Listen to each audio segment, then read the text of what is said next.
هي فعلا نهاية العالم قربت؟ يعني احنا كده في آخر السيزون؟ طب هيبقى شكلها عامل ازاي؟ يعني نيزك تاني ولا فيروس هيخلص على الناس كلها؟ كل ده مش مهم. المهم انك تشحن تليفونك وتجدد الباقة علشان هتكون اول واحد ينزل ستوري وهو بيصور نهاية العالم لايف. عاوز اقولك ان انت مش هتلحق تفكر تعمل حاجة اصلا.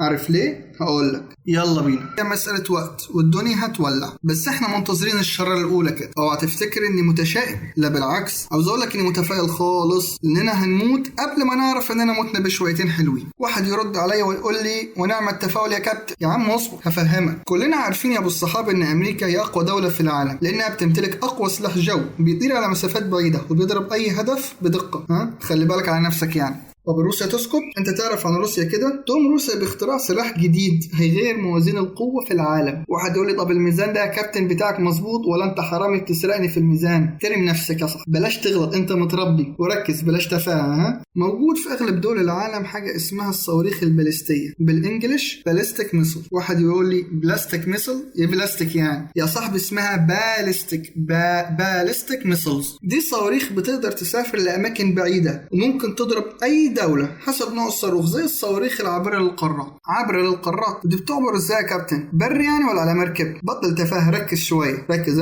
الصاروخ ده يا صاحبي ممكن يشيل رؤوس حربية او قنابل نووية وبيطلع بره الغلاف الجوي وبعد كده بينحني وينزل بمساعدة الجاذبية الأرضية بسرعة كبيرة. وسرعة الصاروخ ده حوالي 2 ماخ. واحد يقول لي ماخ جاية من المخ يعني ولا ايه؟ تصدق انت بتفكرني بواحد اعرفه من غير ذكر اسماء. ماخ ده وحدة قياس سرعة الصوت اللي هي 1235 كيلومتر في الساعة، يعني 340 متر في الثانية الواحدة. يعني هينزل على دماغك من غير ما تعرف. هينزل على دماغي من غير ما اعرف؟ هتغفل يعني؟ لا، انا صاحب شعار اصحى لا يغفلونا. تقوم روسيا يا صاحبي باختراع نوع جديد من الصواريخ اسمه هايبرسونيك ميسل، يعني صاروخ فرط صوتي. يا كابتن انا كل اللي اعرفه عن الفرط هو فرط الحركة. ايه الفرط الصوتي ده؟ هفهمك يا صاحبي ببساطة شديدة. ده صاروخ بيطير بسرعة من 5 ماخ فيما فوق، وده بيخلي صواريخ الدفاع الجوي ما تلحقهوش. وكمان مش بيمشي في مسار ثابت لكن بيعمل زي الزجزاج، فده بيديله مناورة عالية لتفادي صواريخ الدفاع الجوي. وكمان بيمشي على ارتفاع منخفض، فده بيصعب مهمة أجهزة الرادار انها تلقطه وتتعرف عليه. الله يا كابتن، ده كده الصاروخ عنده فرط حركة.